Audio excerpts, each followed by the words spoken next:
Hello guys, welcome to my channel C science. आज हम देखेंगे केमिकल रिएक्शन एंड इक्वेशन का पार्ट नंबर सेकंड। तो हमने फर्स्ट पार्ट में क्या क्या देखा था। बेसिकली केमिकल इक्वेशन, किस तरीके से इक्वेशन रिएक्शन में चेंज होता है, किस तरीके से हम इसको बैलेंस करते हैं और कितने टाइप होते हैं इक्वेशन के, और जिसमें से हमने 2 टाइप पहले पार्ट में देख लिया था। आज हम देखेंगे टाइप ऑफ रिएक्शन के बचे हुए पार्ट कितने हैं और उनका डेफिनेशन, और बाकी के जो बचे हुए टॉपिक है वो भी हम आज ही इसी वीडियो में क्लियर कर लेंगे। ओके गाइस, तो चलिए स्टार्ट करते हैं। सबसे पहले हमारा टाइप ऑफ रिएक्शन का थर्ड, ठीक है, तो डिस्प्लेसमेंट रिएक्शन। तो डिस्प्लेसमेंट रिएक्शन बेसिकली होता क्या है, तो जैसे कि आपको नाम से ही पता चल रहा होगा, डिस्प्लेस मतलब कोई चीज़ है जो कि अपने जगह से डिस्प्लेस हो रही है, हट रही है, ठीक है। तो सेम चीज़ रिएक्शन में भी होगा। क्या होगा कि ये जैसे कंपाउंड है, कौन सा कंपाउंड है, AgNO3। तो ये AgNO3 क्या हो रहा है, Cu के साथ मीन्स कॉपर के साथ रिएक्ट कर रहा है। तो कॉपर के साथ जैसे ये रिएक्ट करेगा तो NO से ये रिएक्ट कर लेगा और Ag को अलग कर देगा प्रोडक्ट के फॉर्म में। ऐसा क्यों? ऐसा इसलिए दोस्तों क्योंकि जो Cu है, मतलब जो कॉपर है, वो सिल्वर से ज़्यादा रिएक्टेंट है। तो क्या करेगा, जो सिल्वर का जो प्रोडक्ट बना हुआ है उसके प्रोडक्ट को हटा करके अपना प्रोडक्ट बना लेगा और Ag को मतलब कि सिल्वर को अलग कर देगा। क्यों? क्योंकि कॉपर ज़्यादा रिएक्टेंट है, जैसे कि मैंने आपको पहले भी बता दिया, ठीक है। तो इसका डेफिनेशन देख लेते हैं। तो क्या होता है, जब heavier element means more reactive element displace कर दे अनदर एलिमेंट को और एक कंपाउंड फॉर्म कर ले, उसी को ही क्या कहते हैं हम, डिस्प्लेसमेंट रिएक्शन। ओके गाइज, तो ये बहुत ही छोटा सा मैंने आपको एक सिंप्लीफाई करके एक डेफिनेशन दिया, एक एग्जांपल दिया, और बहुत ही मैंने अच्छे से आपको एक्सप्लेन करने की कोशिश की, ठीक है गाइज। और भी सारे आप देख सकते हो अपने बुक में डिस्प्लेसमेंट रिएक्शन के रिगार्डिंग इक्वेशंस, और उसे सॉल्व कर सकते हो, ठीक है गाइज। तो अब ये चीज़ आपको समझ में आ गई होगी। तो हम second fourth type of reaction में जाते हैं, which is double displacement reaction. तो डिस्प्लेसमेंट रिएक्शन हमने देख लिया होता क्या है। अब हम देखेंगे डबल डिस्प्लेसमेंट रिएक्शन क्या है। तो वही चीज़ है, यहाँ पे भी आप देख रहे हो डिस्प्लेसमेंट है, लेकिन यहाँ पे कितने टाइम्स होगा ये डबल। कैसे?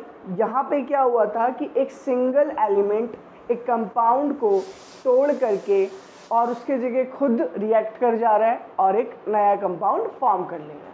यहाँ पे ऐसा क्या होगा कि ये जो AgNO3 है और CuCl2 है, सॉरी, तो ये क्या कर रहा है कि जो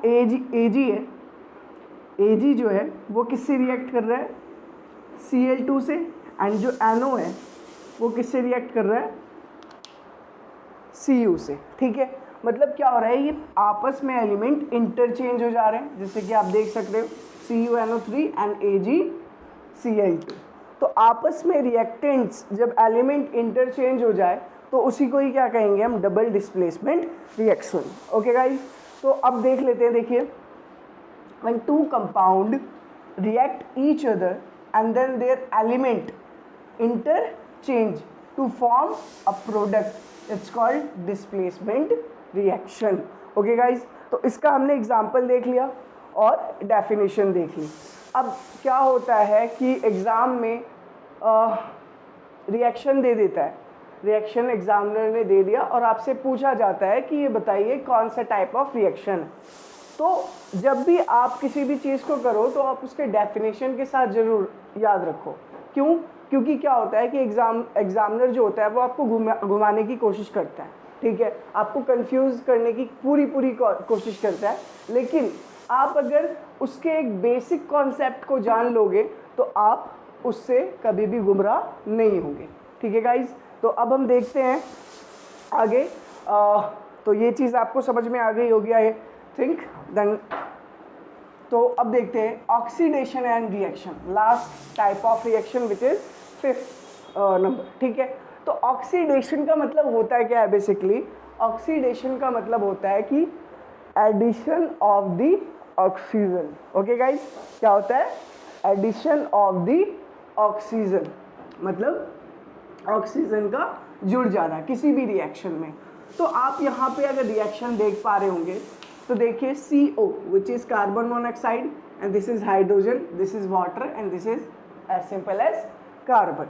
तो क्या हो रहा है कि जो कार्बन मोनोऑक्साइड है वो अपने प्रोडक्ट फॉर्म के बाद क्या कर रहा है, ऑक्सीजन को हटा दे रहा है, मतलब सिर्फ कार्बन ही बन पा रहा है। और जो हाइड्रोजन है वो क्या कर रहा है, ऑक्सीजन तो है नहीं इसके पास, लेकिन जैसे ही प्रोडक्ट फॉर्म में आया तो उसके पास ऑक्सीजन आ गया। तो कार्बन मोनोऑक्साइड सिर्फ कार्बन में तब्दील हो रहा है और जो हाइड्रोजन है वो वाटर में तब्दील हो रहा है। तो ऐसा क्या हुआ कि दोनों रिएक्शन को हमने डिफ्रेंशिएट करा।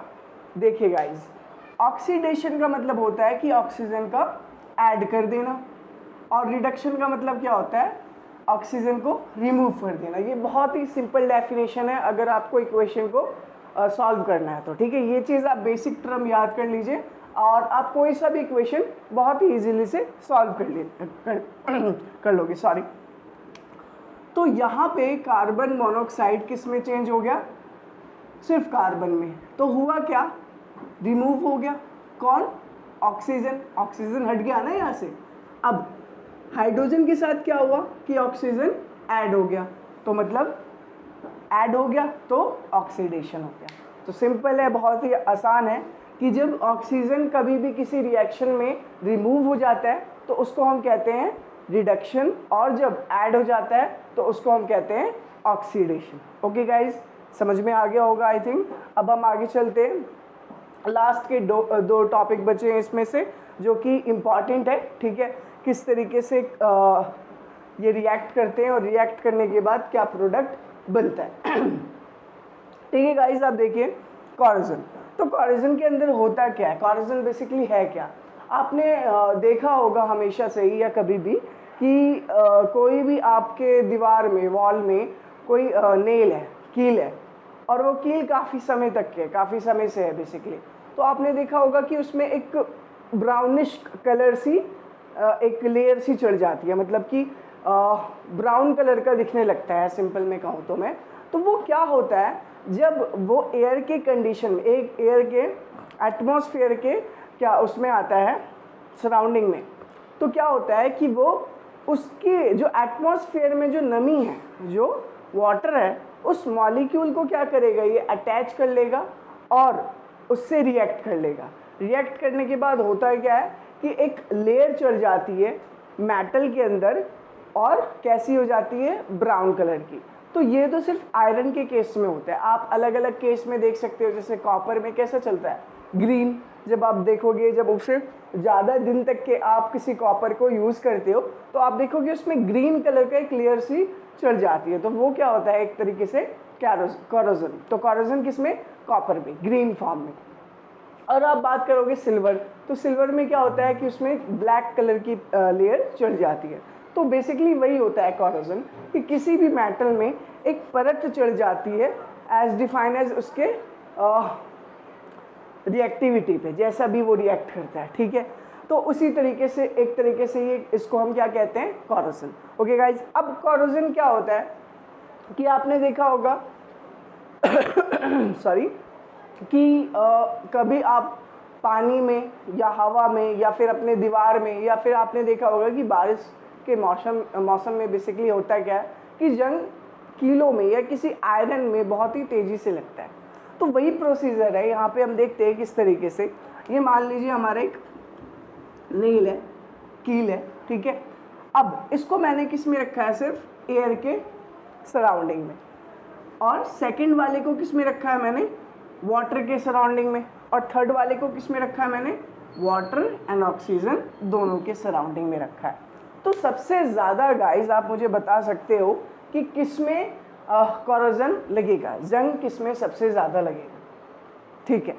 देखिए मैंने जैसे कि यहाँ पे लिख रखा है रिएक्टिविटी इंक्रीजेज, तो सबसे कम लगेगा जब वो एयर के प्रेजेंस में होगा।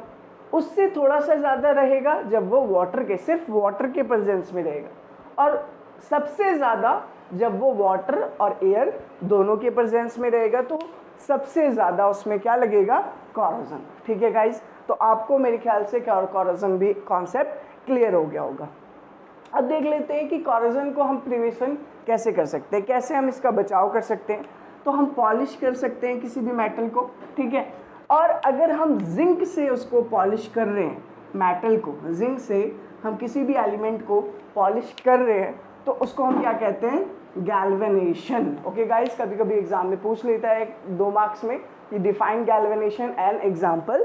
तो अगर हम जिंक से उसको पॉलिश कर रहे हैं तो that is known as galvanisation. Okay, now अब हम देखते हैं इस चैप्टर का लास्ट टॉपिक, जो कि आपको काफ़ी ज़्यादा अच्छा लगेगा ये जान करके, क्योंकि ऐसी चीज़ों से हम रोज़ देखते हैं, रोज़ हम इससे प्रभावित होते हैं, लेकिन कभी भी हम इसके बारे में सोचते नहीं हैं। तो आज हम जब जानेंगे, जब इसके बारे में पढ़ेंगे, तो आप एक तरीके से रियलाइज़ होगा कि आप कैसे डील करते हो। तो रेंसिडिटी क्या होता है, बेसिकली जब कोई भी फूड ऑक्सीजन के प्रेजेंट में आ जाता है और वो ख़राब हो जाता है, स्पॉइल हो जाता है, ठीक है, तो उसी को ही क्या कहते हैं, बेसिकली हम रेंसिडिटी। जैसे कि आपने देखा होगा कि आप बिस्किट या रोटी या कुछ भी चीज़ आप जो भी एयर के प्रेजेंस में रख देते हो, तो क्या होता है कि वो सील सा जाता है। सीलता क्यों है, क्योंकि एटमॉस्फेयर से वो ऑक्सीजन को कंज्यूम कर लेता है, और ऑक्सीजन जैसे कंज्यूम हो जाता है तो फिर उसके अंदर ऑक्सीजन का एक लेयर सा बन जाता है, जो कि उसको फुला देता है। फुलाने के बाद वो जाता है सील। तो वही चीज़ होती है बेसिकली रेंसिडिटी। ओके गाइस, तो उसके बाद हम देखते हैं कि इस चीज़ का हम बचाव कैसे कर सकते हैं। तो हम कैसे बचाव कर सकते हैं, नाइट्रोजन को हम उस पैकेट में फिलअप करके। तो नाइट्रोजन गैस क्या होता है, प्रिवेंशन ऑफ द रेंसिडिटी। ठीक है गाइज, तो ये आज पूरे चैप्टर का अंत था, एंड था। तो हमने 2 पार्ट में इस वीडियो को अपलोड करा है। फर्स्ट मैंने कर रखा है, और सेकंड जो कि मैं अब करूँगा। तो आप दोनों ही वीडियो को देखिए। अगर आपने फर्स्ट को नहीं देखा तो फर्स्ट को भी ज़रूर देखिए, क्योंकि सारा जो कॉन्सेप्ट है वो पहले वाले से लिंक है। तो अगर आपको दोनों को अच्छे से लिंक करना है, फर्स्ट चैप्टर को पूरा आपको एक दिमाग में डालना है, तो आप दोनों टॉपिक को, दोनों वीडियो को देखिए, और पूरे चैप्टर का एक समरी टाइप का मैंने डाला है फ़िलहाल तो। क्योंकि क्या है कि आप जैसे कि पढ़ना चाहते हो, जैसे बुक से पढ़ना है आपको, तो बुक से पढ़ने के लिए क्या करोगे आप कि आप पहले एक ओवरव्यू देख लोगे कि बेसिकली टॉपिक किस तरीके से डिफ़ाइन किए गए। तो वही चीज़ मैंने आपको सिंपली फॉर्म में डिफ़ाइन करे। आप इस चीज़ को पहले देखिए और उसके बाद आप बुक से इस चीज़ को रीड करिए, आपको पूरा समझ में आ जाएगा कि क्या चीज़ पूरे चैप्टर में बताया गया है। ओके गाइज, तो आपको अगर हमारी वीडियो पसंद आई हो तो लाइक करें, दोस्तों के साथ शेयर भी करें, और सब्सक्राइब करना ना भूलें। Okay guys, okay, thank you.